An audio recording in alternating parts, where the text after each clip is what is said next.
Welcome. Glad you're all here tonight. I thought maybe as a way to start, I sent out something to everybody.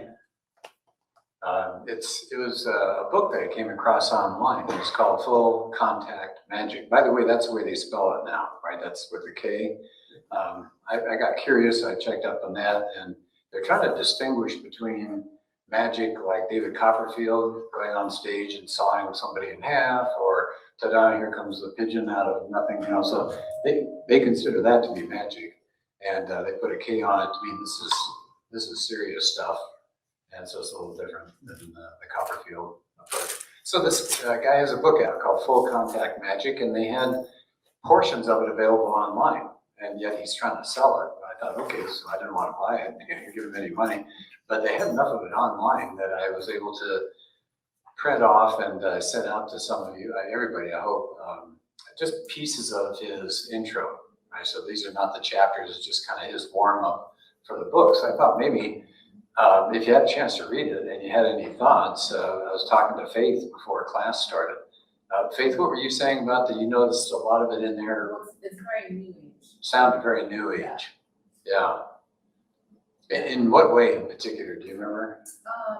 The idea that you are God and you're divine. Yeah, you're divine. That you are,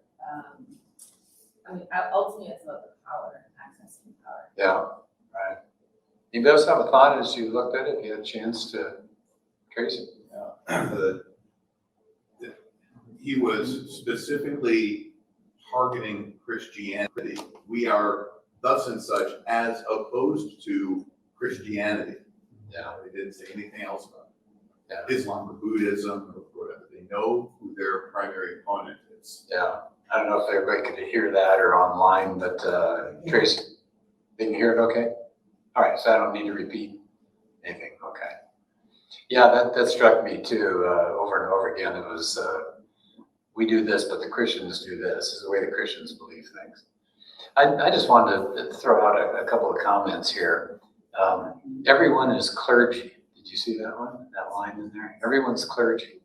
So you don't need somebody else to guide you spiritually. You've got it all. You're in charge. You're clergy as well as anybody else. Everything around us is divine. Everything around us is divine. We believe the divine is immanent in everything. We don't separate the divine from the everyday world as the Christians do. So there went the reference to the Christians.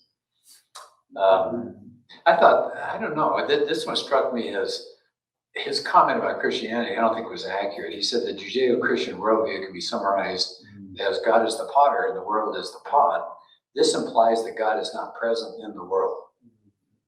What do you think about that? Is God present in the world? Yeah, I mean, what Christian says God is up in his heaven and is absolutely disconnected from the world? That isn't anything that Christians believe. So that seems like a misconception or just an outright bending of the truth to help them look different than Christians do. Well, let's see, what was another comment here? Thou art God/goddess. Did you see that comment? This is done in recognition of the spark of divinity within each of us. So we'll come back. I mean, these things are going to be in the rest of the presentation here, but I just think that was interesting. Praying is talking to yourself. Some people get put away for talking to themselves, but anyway.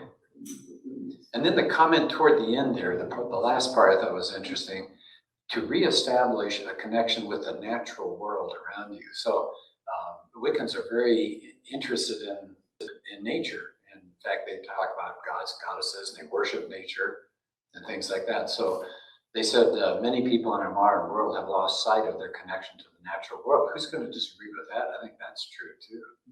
You can hardly see the stars at night. There's so much light pollution and all. And we just don't make the connection that we used to. So I can see some seeds of things here where people go, yeah, it makes sense. Okay, well, I'll leave that alone. Anybody else have a comment on it? Yeah, Steve? Yeah, my first thought was, what is your authority? This is all opinion. Yeah. We have a Bible, we have a book, well, not a single book, it's a series of books within a binding 66 books, but what is your authority? It's just all opinion. Yeah. And so what, was my thought. Yeah. That can be done for any other group, can't it? Why would we believe you? We had the Heaven's Gate people, why would we trust you or whatever it is? Okay, well, let's get on our way here. I'm going to do this. I came across a really interesting story about a woman that got all caught up in Wicca. And it's a story. I didn't want to tell the whole story. I want to set it up in the first part. And then as we're talking, I'm going to bring in the second part. And then there's going to be one final part to it. So I'm going to be cutting it off before it gets to the end. So her name is Sarah Ann Sumpelek. And she was 15 years old. And she started dabbling in witchcraft. She went to New Age bookstores. She was conducting seances, had tarot cards, and it was fun for her.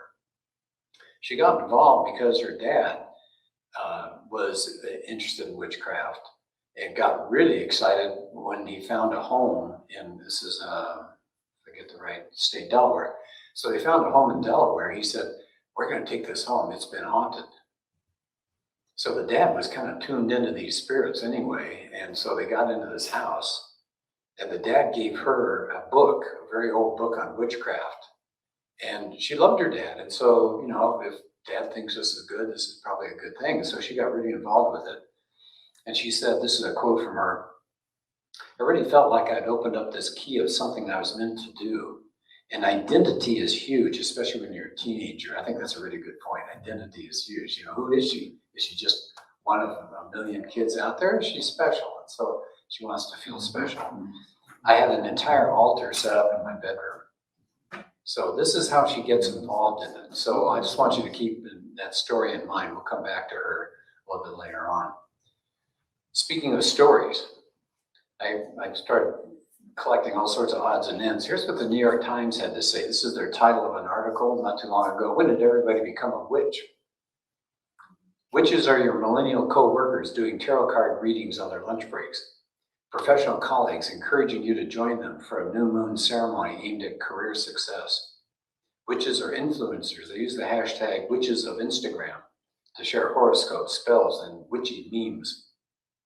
They carry signs that say, hex the patriarchy. And here's another sign, we're the granddaughters of the witches you weren't able to burn. Witches are panelists, they're podcasters, they're in-house residents at swanky Manhattan hotels. And then this article ends by saying Wicca is more popular than ever. Okay. Well, that's the New York Times, but they're not alone. USA Today. On Halloween night, I thought this was pretty appropriate since we just finished Halloween. On Halloween night, Charlene Zelak will light candles and incense in front of an altar and invite her departed loved ones to join her in what she calls a dumb supper, D-U-M-B, but not stupid, it's dumb, a feast eaten in silence out of reverence for the dead who cannot speak. After a year-long hiatus because of COVID-19, she's reuniting with her coven, Congregation of Witches, in New Jersey to celebrate an ancient Celtic festival marking the end of the harvest season. That's kind of the background of Halloween at one time.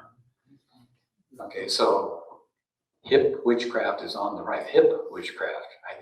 These are people who have money, who have jobs, who are sharp, college graduates, and so it's getting more hip. It's not just oddball people out in the middle of nowhere. One more place, Publishers Weekly. They noted Publishers Weekly, if you don't know, keeps track of what's being published, right? What's going on in the book world. And so they got their finger on the pulse there, and they noted how many new witch books are coming out, and they declared this to be the season of the witch.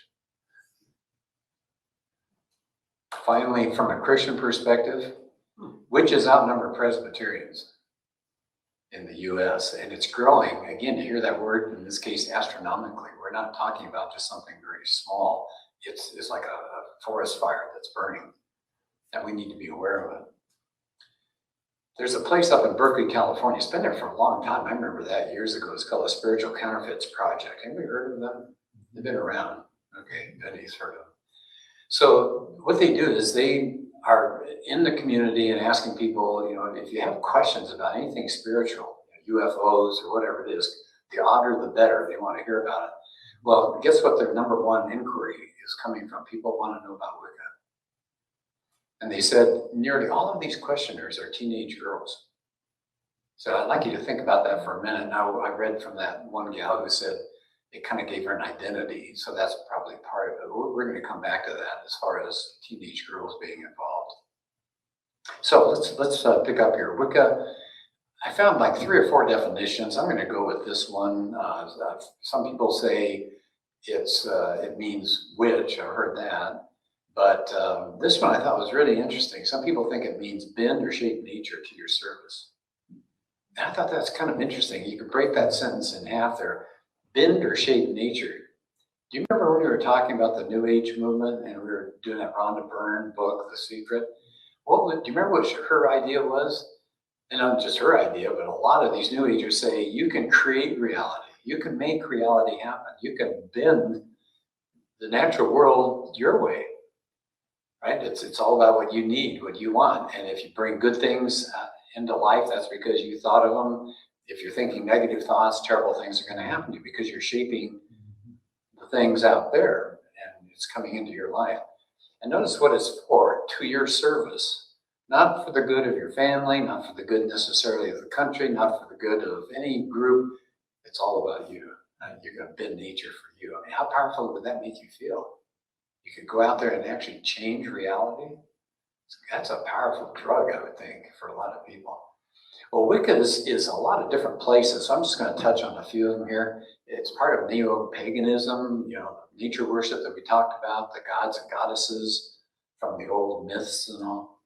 Some of it's witchcraft. There's that word magic again, or sorcery, occultism. All these kinds of things are involved with it. Okay, facts. It's a little hard to come up with numbers when it comes to witchcraft. Some people say 1 million, 1.5 million people, but it's not the kind of thing that has roles. You don't keep track of your membership necessarily. It's like small groups here and there. So, and they're usually fairly independent of each other. So these are just rough estimates. And I know it doesn't sound as powerful as like the Mormons have. What do we say, Steve? Like 17, 18 million or something like that. So it's small that way. But I think what bothers me is if they're tapping into powers that we would all agree are out there and they're ugly powers, they're evil powers, and you get 1 million or 1.5 million people messing with this kind of stuff, you're getting a pretty dark society. But when people give up on the Christian God, they don't just do nothing, they get involved with something else because we have that vacuum in our lives that gets filled with some pretty terrible things. So anyway, maybe 1.5 million. It's actually recognized now as an official religion. And teens are flocking to it because of the media. Witchcraft is so cool on television or movies and all. So kids are buying into this. And it's actually infiltrating some churches as well. By the way, you saw that in that comment that this guy made. If you picked up this book looking for information on Satanism, put it back on the bookshelf. You won't find Satan in these pages. Satan is a boogeyman created by the church to scare people into the pews. Wiccans don't believe in boogeymen. So don't make the mistake of saying to them, oh, so you're a Satanist. They're not. They don't go for that. They actually see Satanism as part of Christianity. You guys came up with Satan, we didn't, and we're older than you anyway. So they don't recognize the existence of Satan. They're an older worldview. So they don't buy into that. Now, here's where I'd like to take a couple minutes and just hear from some of you here. What do you think accounts for the appeal? We've kind of touched on it as far as young girls, but can you see based on some of the things that you read about and thought about, or maybe you encountered something before this time, before our class, that's led you to think, okay, I can see why it's drawing people in. Nathan? I think a large part of it is Wicca. It's a very feminist. It embraces a feminist worldview in that, it elevates, in their minds at least, it elevates the status of women and puts women in a position of power, basically.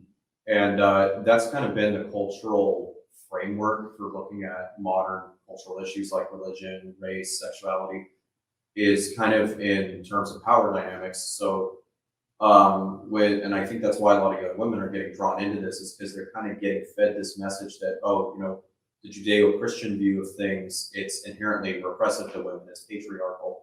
That's why they talk about, hexing the patriarchy. it's, there's, I think, and partially the feminist movement of the 20th century was very secular, but I think what wound up happening was the feminist movement didn't have a groundwork. It had that God-shaped hole in them, is that, we're getting cultural power, we're getting cultural influence, but, there's something deep down that's still missing. And reality, that's what God is supposed to fulfill. That's what a relationship with God fills. But if you reject that, you're going to go to something else. So they're still looking for that kind of that religious basis for their worldview. And so I think that's why Wicca has become so popular. It's a lot of, you reject Christianity as inherently patriarchal, but Wicca is very matriarchal, and it's very prominent for women. It elevates women, so they'll go and they'll get drawn into that. So that might be why there's been an explosion in the last few years. Well, I even think back to the Da Vinci Code. Remember when that came out? What was that all about? That there's Mary Magdalene, right? So it was elevating the role of women, and yeah, so that's been around quite a while. The idea that Christianity is kind of old-fashioned and not feminine enough, and so you got to replace it with something else. Anybody else have some ideas about what would account for the popularity of Wicca, especially in the last 20 years or so? So Nathan touched on a couple of good things there. I think the feminism angle, and then you said they want the religious experience. I think that's without Christianity or some kind of dogma. I think that's probably the best explanation, is because people, I mean, yeah, you get, cultural influence, but what do you do with that? And so, and it might also be because we've become so used to seeing New Age ideas of postmodernism. Well, it has a lot in common with both New Age worldview and postmodern worldview, that a lot of people are automatically going to be drawn to it. And so there's kind of where I think and then also astrology's been kind of taboo for years. And then now it's starting to come back with Christianity not having as much cultural influence. A lot of people are saying, oh, I wonder what astrology can do for me. They're wanting to find, they're looking for religious meaning out of it, I think, is what's going on. Well, yeah, Vinny. I think one thing that's been a good kick and appeal, like you were just saying about New Age, is we've had many different TV show series that involved witchcraft or some kind of form of witch type stuff, even if they don't call it that. Could even throw in the whole idea of the Star Wars with the Force and having the Force do things for you. So in absence of other things, I've seen those shows for 30 years now, 40 even, count Star Wars. And there's even more of them on television right now. It kind of looks cool. They're having fun. They get in touch with different spirits from different times that are controlling events. It's all exciting. Isn't it interesting? People said Christianity is, it's not rational enough. It has miracles, and they've turned their back on that. And what did they do? They fall into totally irrational things, like you're mentioning. Astrology is now coming back.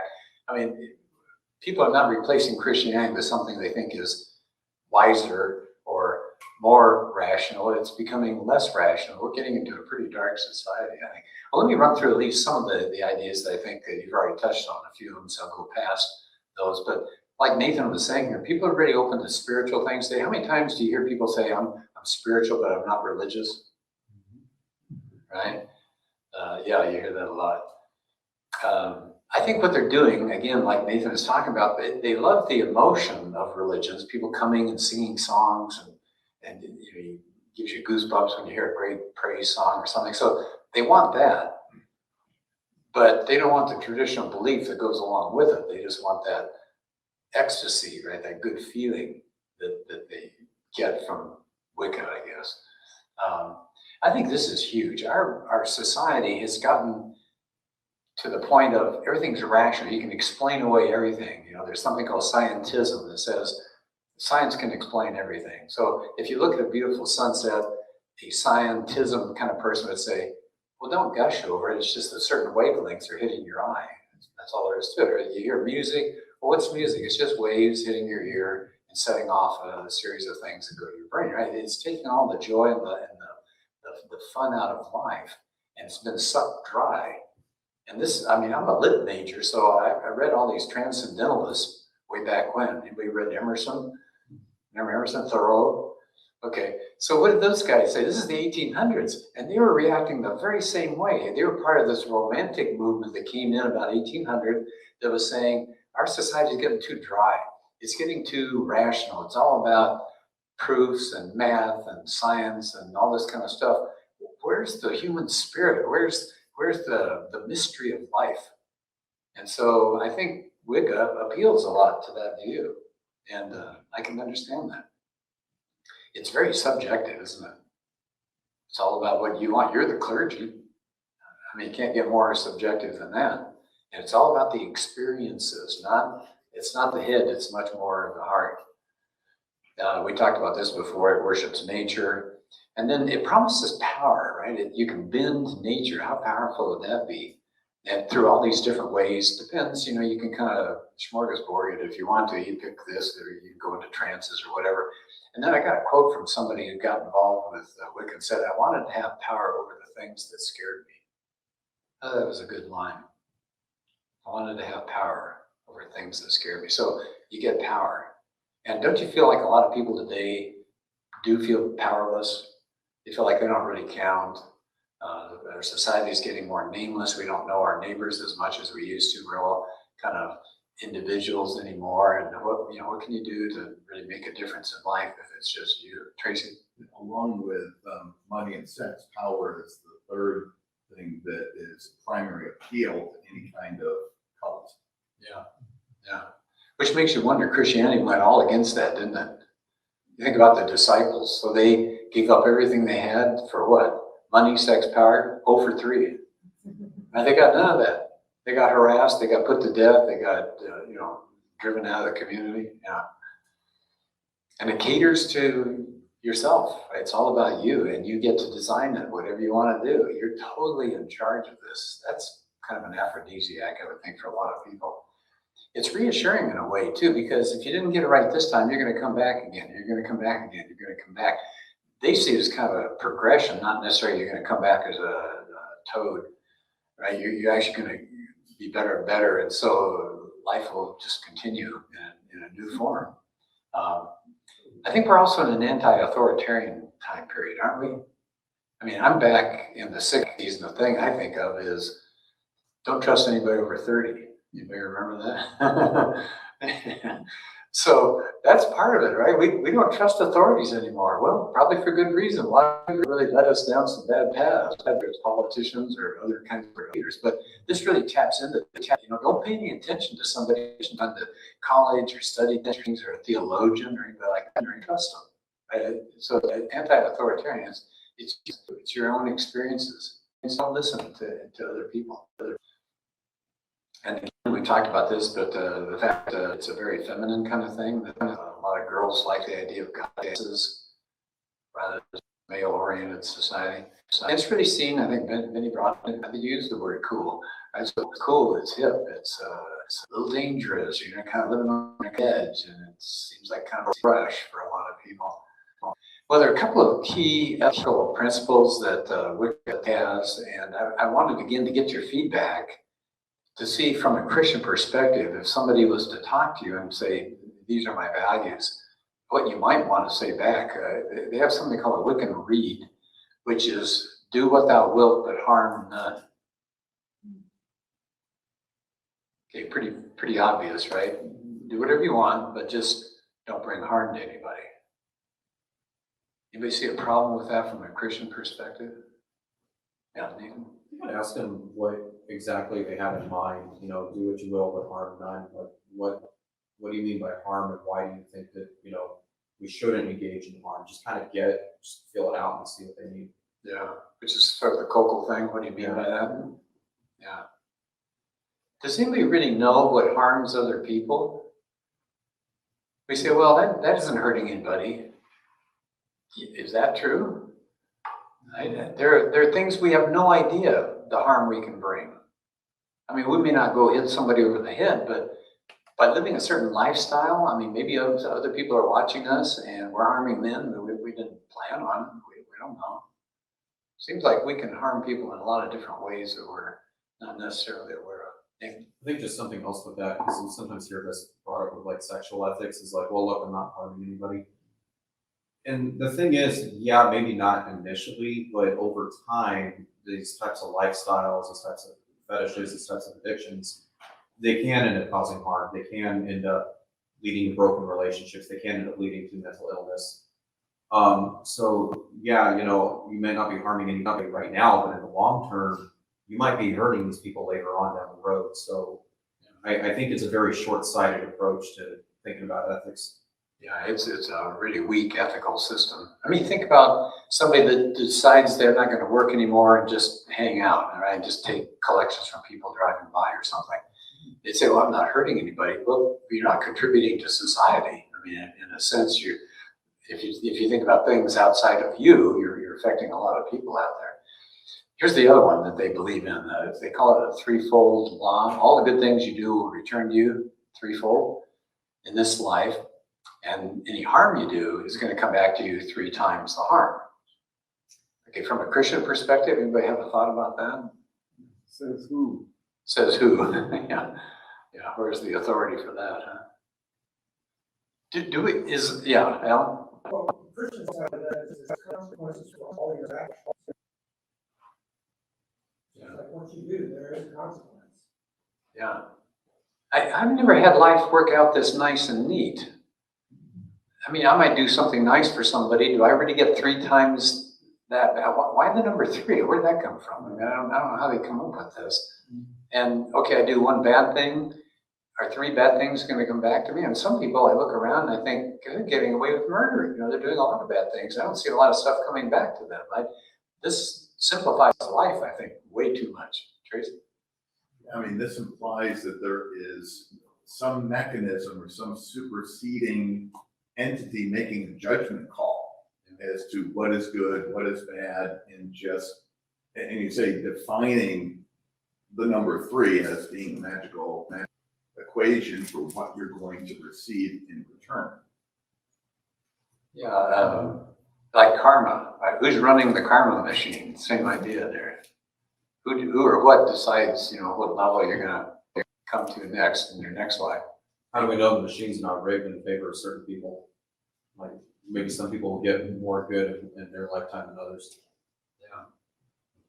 Yeah.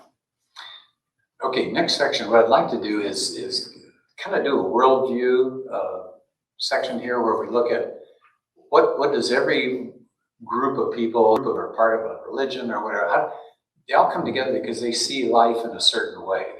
They look at what's real. They look at things like what do you trust? They look at things like what are humans? And so every religion deals with these. You may not call them worldview issues, but they all deal with them in their holy books and whenever they meet. And so what I'd like to do is take a topic and then talk about what Wicca says. And then again, if you want to chip in on this, and let me know what you think the Christian response is. So one of the things every worldview has to deal with is what's real. What's this world and what else is out there besides this? So Wicca says, well, there is a spiritual world out there. There's no Satan. We already talked about that. And you can manipulate this world. You can bend it, right? Like they were talking about. So I'm putting but. The Christian view is not this view. What's the Christian view of reality? What's out there? There's a material world, right? We believe that's real. It's not Maya. It's not an illusion. That would be more of the Hindu view. So we think there's a material world. Do we think there's a spiritual world? No. Yeah. So we're kind of on the same wavelength there. Where's our difference from this? Christians believe that Satan is very real and is working against us. Yeah. And we can't manipulate the world directly, but we can implore those in the spirit world for good or for evil to manipulate the world for us. Yeah. There's no power just floating around out there for you to plug into, because that's sort of their view. There's God or there's Satan, right? You've got his minions or whatever, and we're not supposed to be messing with that, right? They think that's wonderful, great, make your connection, start doing stuff out there. And I'll send you an outline and more specifics, but I just gave you a bunch of verses here. Like here's Ephesians. What does it say? Take your stand against the devil's schemes, for our struggle is not against flesh and blood. You know where this goes? Heard this verse before? This is not the whole verse. It's just a piece of it. It says, what's our struggle really against? Spiritual forces of evil in heavenly realms, right? So there's something ugly going on out there, and if you tap into that, you're going to access some real trouble for you. How about Revelation? Where are they getting their ideas of what is real and what to trust and things like that? It's experience. Right? It's just what you go through and what you feel. It's all down to you and your experiences, not dogma. And it's myth, right? We got the gods, we got the goddesses, we got all this stuff that comes from ancient past, and they'll take that every day over doctrine. So what's the Christian view? Where do we get our revelation? From God. God has told us, now they're not going to buy into this, but God has told us through the Bible. They're not fans of the Bible. And that's one of my points I'm going to make in a couple of minutes. When you're interacting with somebody, you better be able to argue for the reliability of the Bible, because they're not going to buy into that. So the Christians do say, now here are a bunch of verses again. This is from 2 Timothy, the one I'm quoting here. All scripture is God-breathed. We've got a direct revelation from God. This is what God's like. This is what you're like. This is what life should be like. How about the deity? What's the deity? Well, they're a little fuzzy on it, but it's the one, sometimes called the all. It's some sort of supreme power that's out there. But it's the universe, right? It's all of us. Everything, we're all part of this divine. And the gods and goddesses come from this. We're divine. Nature gets worshipped. That's a deity. What's the Christian view on some of these? There is a God in heaven, and you're not him. There's a God and you're not him. Yeah. Where's the divinity lie? It's not here. I always wondered, why in the world would people, I mean, I just go through life and I think, if there's one thing I'm sure of, I'm not God. You know, I've just stumbled and messed up so much. Christians worship a creator, not the created thing. And again, some verses. I want to take that Romans verse, because this one bothers me so much. It's what we have failed to do as individuals on this earth. Here's what Paul says. He's talking about the whole human race. Exchange the truth of God for a lie and worship and serve created things. Is that sad or what? I mean, we've done that for thousands of years. We had the God of the universe, and instead we set up idols. And we took young infants and burned them alive on these altars, got them heated up in the days long ago. And I mean, we still serve created things today, don't we? We serve people, or it's money, or it's jobs, or whatever it is, but we haven't put God in the first place anymore. We're doing a substitute. The substitute's no good. It's a lie. How about Jesus? Here's a quote from Wiccan. He was a great white witch and knew the secret of the covenant of 13.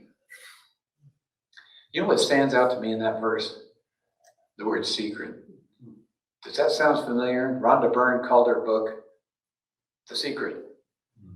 The Gnostics, you want to go way back to like the 2nd, 3rd, and 4th century, and these group of guys came along and called themselves Gnostics. That means knowledge. And they turned Jesus into a guru. If you just sat there and listened, he would give you secret knowledge. Now I know how the universe works. Isn't that how Scientology worked? Do you remember I showed you that list of all of these levels that you move to? And every time you move up, you're given new knowledge, right? Something you didn't know about yourself, or something you didn't know about how these Thetans and all this, it's a whole crazy worldview, but it was revealed. They say, we'll just wait till you get to the next level. We'll just wait till you get to the next level. So many religious groups do that. They keep this secret knowledge. I even think something like Mormonism, Steve, is kind of along that line, don't you? That you don't know everything about it until you get deeper and deeper into it. And then it's like, oh. David? What did they think about Jesus' miracles like the resurrection? I don't know. That's a good question. I'll look it up. I'll see what they have to say. What's the Christian view of Jesus? Yeah, he's God. And there are a lot of verses there. I picked the one out of John 1 because that's so good. I like that a lot. In the beginning was the Word, ... I didn't give you the rest of it, but you could fill that in, right? In the beginning was the Word. The Word was with God, so that's putting him up on a parallel thing. And the Word was God. No matter how the Jehovah's Witnesses work that verse, it doesn't work very well any other way than John is saying, this is God. This is the start of God here. All right. How about the human race? How are we doing as far as humans? Well, if you're into Wicca, everybody's divine, right? Thou art God. This is a greeting. Thou art God. Thou art goddess. If it's female. Isn't that wonderful? The Christian view toward the human race, though, fallen. Now, it doesn't mean we're as bad as we could be. I mean, we're still made in the image of God. So, I mean, we're honestly, we're a mix. We do some wonderful things. And we go out and kill each other. And so it's a kind of a mixed bag. But we are created in God's image, but we're fallen and sinful. Romans 3:23, all have sinned. I don't see an exception there. So we're all in that boat. What about the afterlife? Well, reincarnation pops up again here, and you go upward and upward. There's no heaven or hell, right? You just get to be wiser and wiser and kind of get back into the Godhead or whatever it is. What's the Christian view of the afterlife? God and judgment. Yeah, live once, right? And then the judgment. Reincarnation is unbiblical. You can go to Hebrews, especially because it talks about that. But I just picked the one out of the Corinthians. Paul says, better to be somewhere else than here, right? If you're not in the body, right, it'd be better if you're home with the Lord. Salvation. You don't need salvation. What are you being saved from? You don't need Jesus. And what do we say? We're not going to make it on our own. Again, it just amazes me that they can live in their bodies and have their minds and live for 30, 40, 50 years and think they don't need saving from outside. I mean, nobody can keep up with their own standard, right? And forget the 10 Commandments. We can't live up to our own standards. I mean, I fail every day. Oh, I need to always do X, or I should never do Y. And then I mix them up. I do the wrong things. That's what Paul talked about. Things I don't want to do, I do. The things I do, I shouldn't do. And yet they say, no, you don't need Jesus. We're broken. We're rebels. Right? We're fighting against the kingdom of God. Romans 6 says the wages of sin is death. Right? So everybody's sinned, and this is the payoff, right? We got to be safe from the outside. Well, how about a few ideas as far as interacting with a Wiccan? We might want to admit that Christians in the past have really blown it. Can you imagine? They're probably going to pick up the witchcraft thing, right? Because the witches got burned or crushed or whatever, right? So they'll probably throw that out there because they had that placard, that one placard that said, we're the granddaughters of the witches you tried to burn. So yeah, Christianity has failed, but whenever it's failed, it hasn't been following what Jesus wanted. So yeah, there's all sorts of terrible things Christians are, they'll bring up the Crusades probably. Yeah, that was not great either, but that's people not acting according to what Jesus was talking about. We can point out to them, the Bible says there are demons as well as angels, and they're deceptive. And so as a result of that, when a Wiccan tells you, oh, I've connected with some kind of power, yeah, but what power did you connect with, right? Verify what this power is. We shouldn't sound intolerant. It's real easy to do as a Christian to say you're wrong or whatever and get judgmental with them. Showing love. And then this suggestion said that a lot of Wiccans have a misconception about Christianity. I grew up in the church, so I'm always surprised to realize how many people don't know what Christianity really is all about. And yet we're living in a biblically illiterate society, and people don't even know what Christianity is all about anymore. So if a Wiccan says, yeah, I'd never be a Christian, like Nathan is talking about, we can say, what do you mean? What do you think Christianity is? What are we all about as Christians? What do we believe in? And you may get some very odd answers there. We can focus, like I mentioned before, on the reliability of the Bible, because they're not going to buy into that.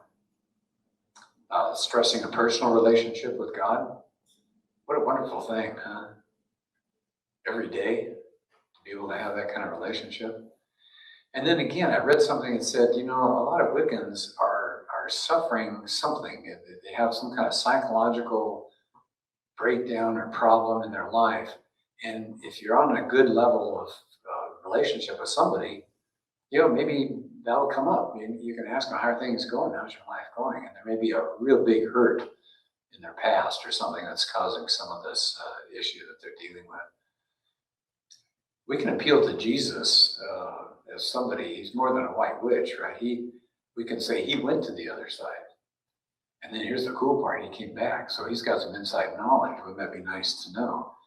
And Jesus, who verifies the Bible, said there are bad things out there, right? There are demons out there. And so this stuff is bad. It's not something you want to mess with. And then we can tell them the good news. Jesus comes to this world as God in the flesh, takes the punishment that we deserve because we can't live up to God's holy standards. And if you trust what he did on the cross and be saved, get delivered from this righteous judgment, then you can escape that and enjoy an eternal fellowship with this God of the universe, the God of the universe. As somebody once said, there's no reincarnation, there's only eternity. And eternity is a long time to be wrong. Now, can you imagine? What was I thinking? And it's going to go on forever. Forever. I've got 8 questions here as we start to wrap up to ask. Do these gods because they exist? They talk about them, but are they myth or are they real? And how would you know that they were real? I don't know what they would say to that. I said, for any of these gods. If your Wiccan tradition conflicts with another Wiccan, and by the way, it will, because these are very individualistic people. Group after group after group is going to do its own thing, its own way, right? Because you are your own priest, you're your own clergy. You don't need anybody's approval or acceptance or stamp or anything like that. So they're going to come across conflicts with Wiccans. How could they both be objectively true? As Christians, we say there's a standard beyond us, right? There's a standard that God has set up. And we look at that standard and say, well, you're not matching up to that standard. Oh yeah, you're right. But what's a Wiccan going to say? There's no standard out there. It's here. So you say to a Wiccan, hey, you're doing something wrong. And they're going to say, what?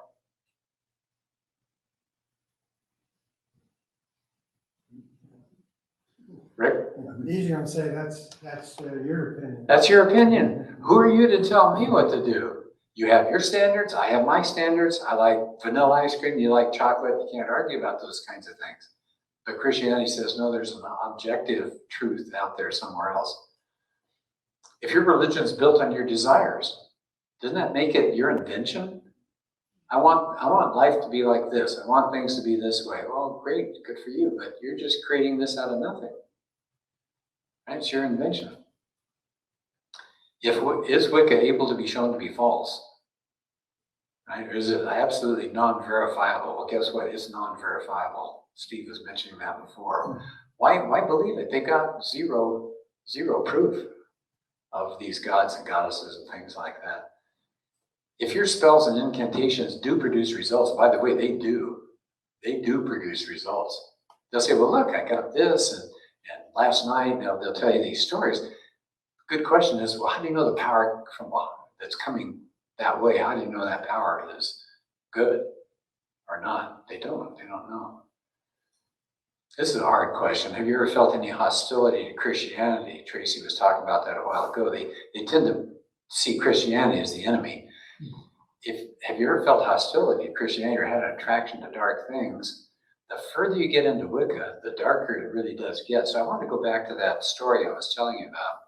That woman who was excited because she got involved with it. Her dad gave her a book on witchcraft.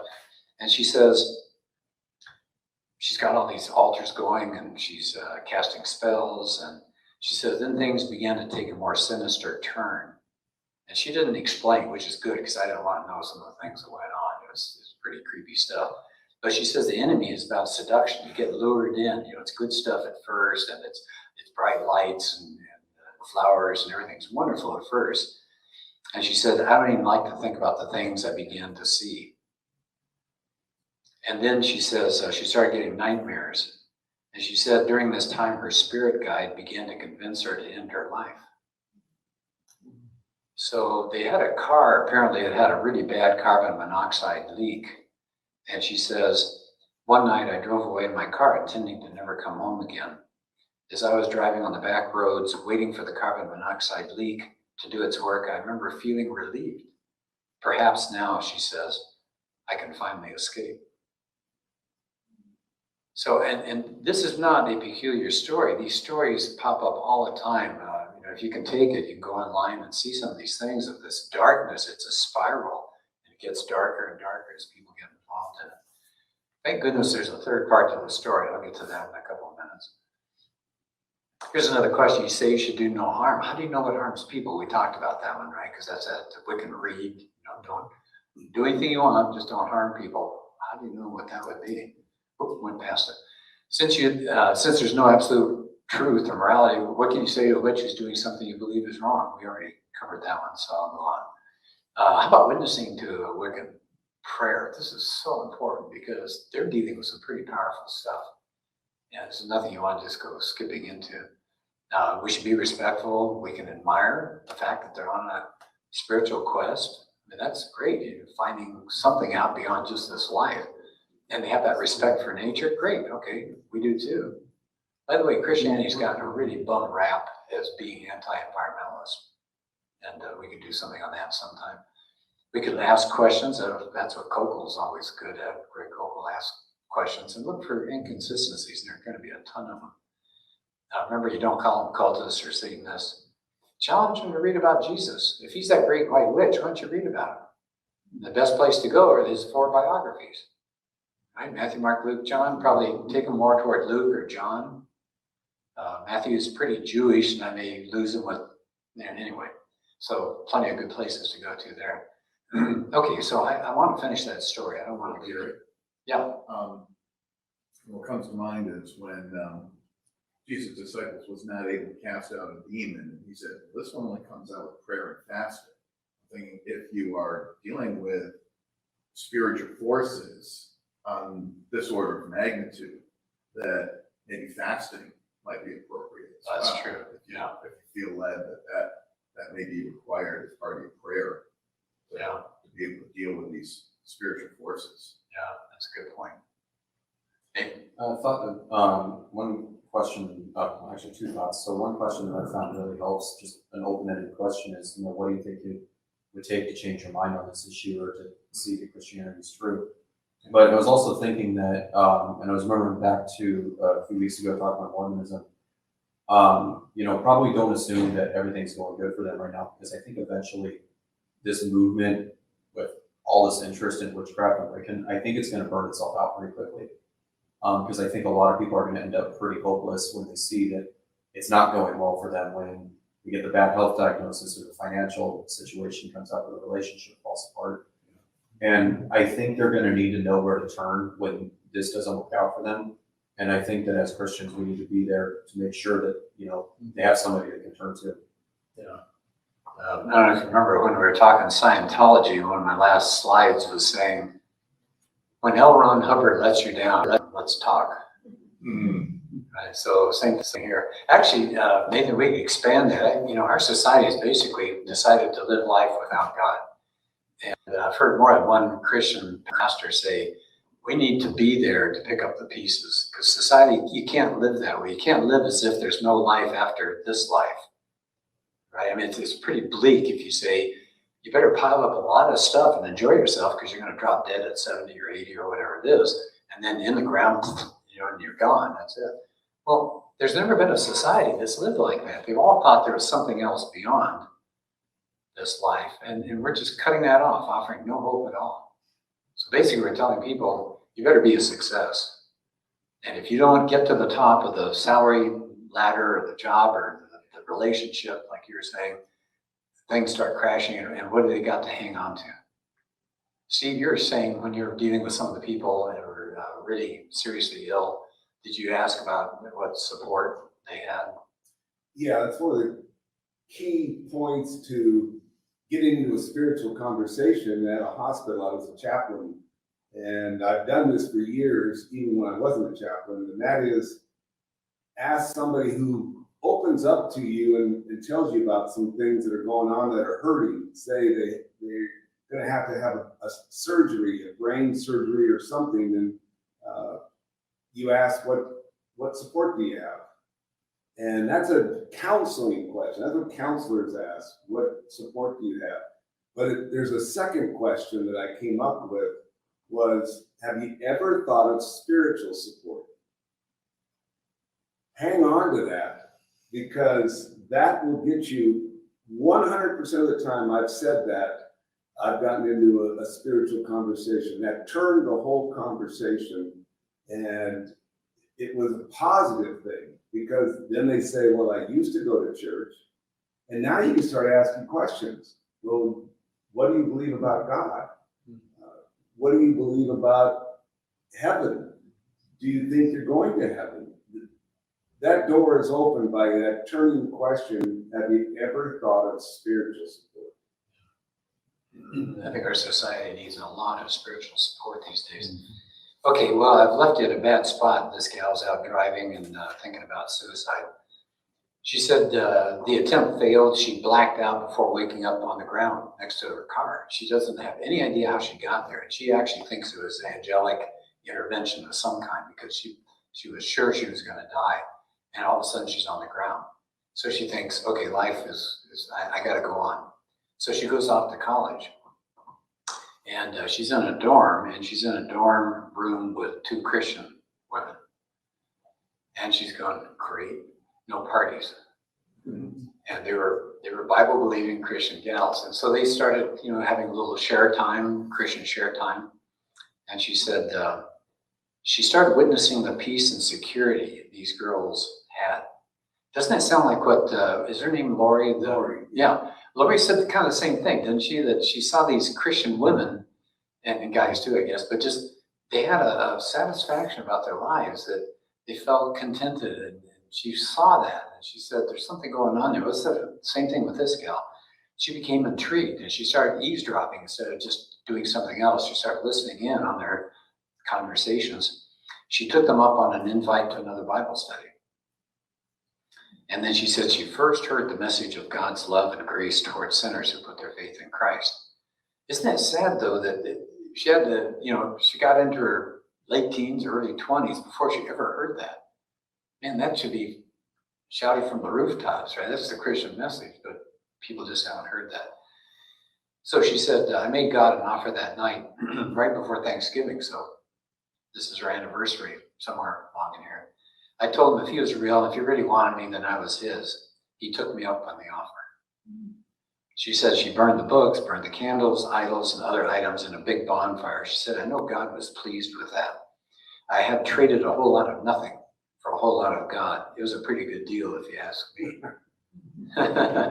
So God bless her, and she's now doing, let's see, she's an author of a young adult series of books. She's a co-author of a blog called Girls, God, and the Good Life. And so, and there are many wonderful stories like this. And why are there stories like this? Because this is a good thing to end on, I think. Greater is he that's in you than he that's in the world. Right? So we have the ultimate power. They're messing around with some power, but they're not messing around with the ultimate power. God's the ultimate power. And this is coming from 1 John. Well, some resources you might think about. So what's the difference? Spend some time. I mentioned that book before, but it has a section on Wicca. It's not detailed. You'll get far more if you go online, but it's a good place to start. James Emery White. Anybody heard of him? I really like his stuff. He's a pastor back east, and he puts out some pretty good, thoughtful books. And if you get on his email list, he sends out these wonderful little thought-provoking ideas that come out maybe once a week or so.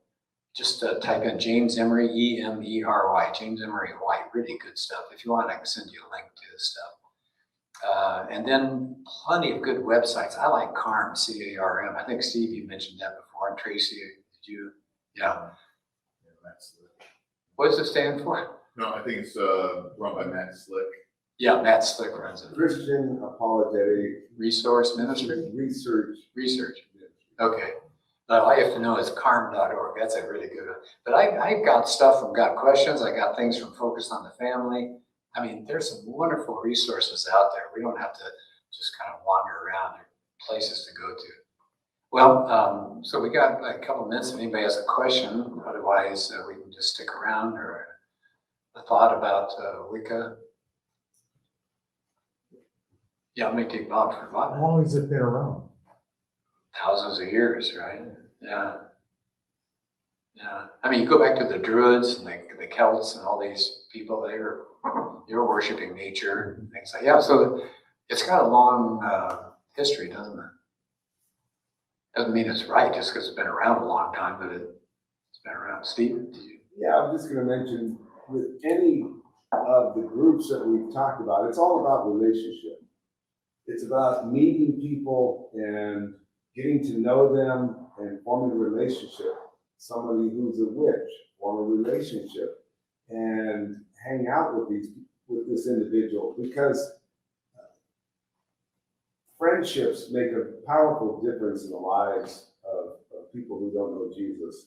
And I'm sitting here, and I showed Dave this, I'm sitting here while you're talking, and I get this message on my watch, and I look on my watch, and it says, downtown missionaries. Steve, how's it been going?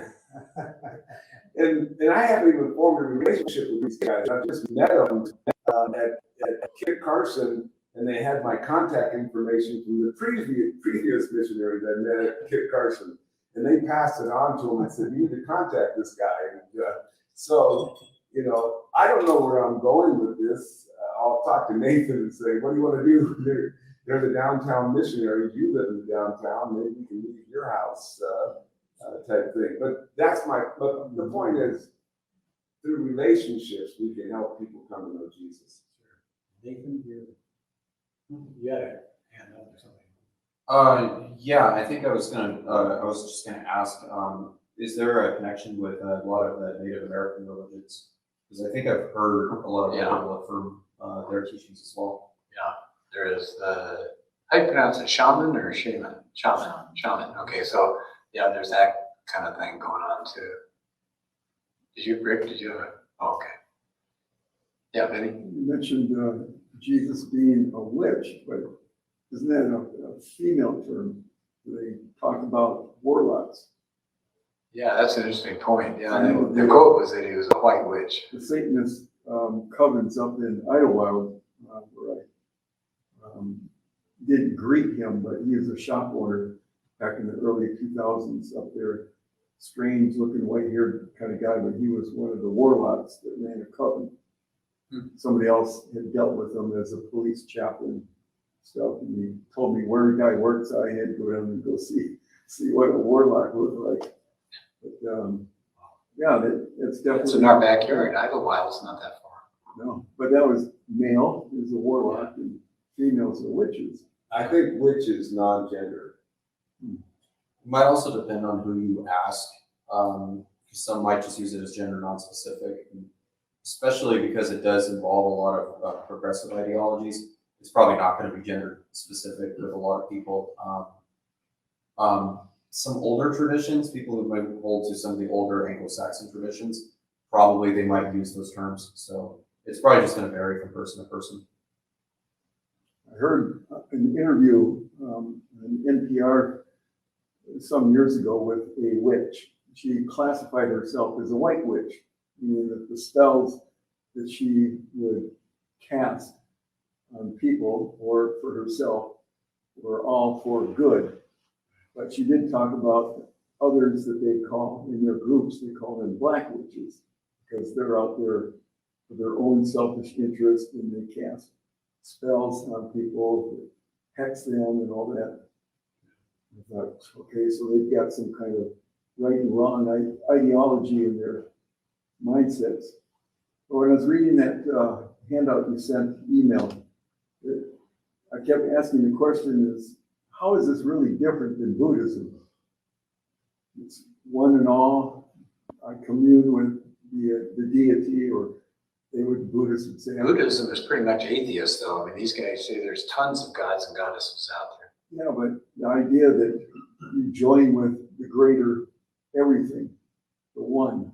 Yeah, there's an Eastern string there. But Buddhism says, you gotta do that eightfold path, you know, so you still have a bunch of stuff to do that is sort of imposed by a whole bunch of people, whereas with Wicca, you know, you can do whatever you want. If you want to do tarot cards, you want to do spells, you want to set up altars, you want to do seances. I mean, you know, you kind of, you're your own clergy. Right? You just form your own path. Whereas the Buddhists would look to a Dalai Lama or something like that as a spiritual person you got to listen to. And Wicca says, no, I would do it on our own.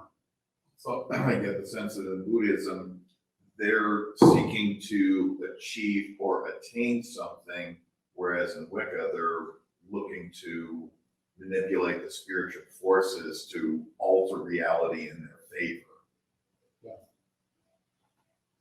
So I'll go, yeah. So in the Wicca, there is no, that you found no like initiation. Like, so a lot of times like a shaman or there's a whole like priestess movement, which is similar, a little different. But there's usually some kind of like initiation. And so there is sort of a moving up, but it doesn't sound like it. Yeah, I didn't see that. Okay. Yeah. But I'm just touching the surface of this. I mean, it reminds me of New Age so much, because New Age is the same thing. Somebody tells you on New Age, then you have to ask, what do you mean by that? Again, that question, because there's so many variations of that. And the same thing with Wicca. And Is there any mention that you saw? The other question I was in that reading material was, well, what's the point of these sayings, incantations? I thought, well, what's if their deity is just all this one? Why are they doing these special rituals and incantations that they mentioned in that early part of that? If they can just go out and talk to myself, the deity. yeah, it's odd. Why are you praying if it's just to yourself? I thought, It's going nowhere. What's the point of rituals then? Yeah.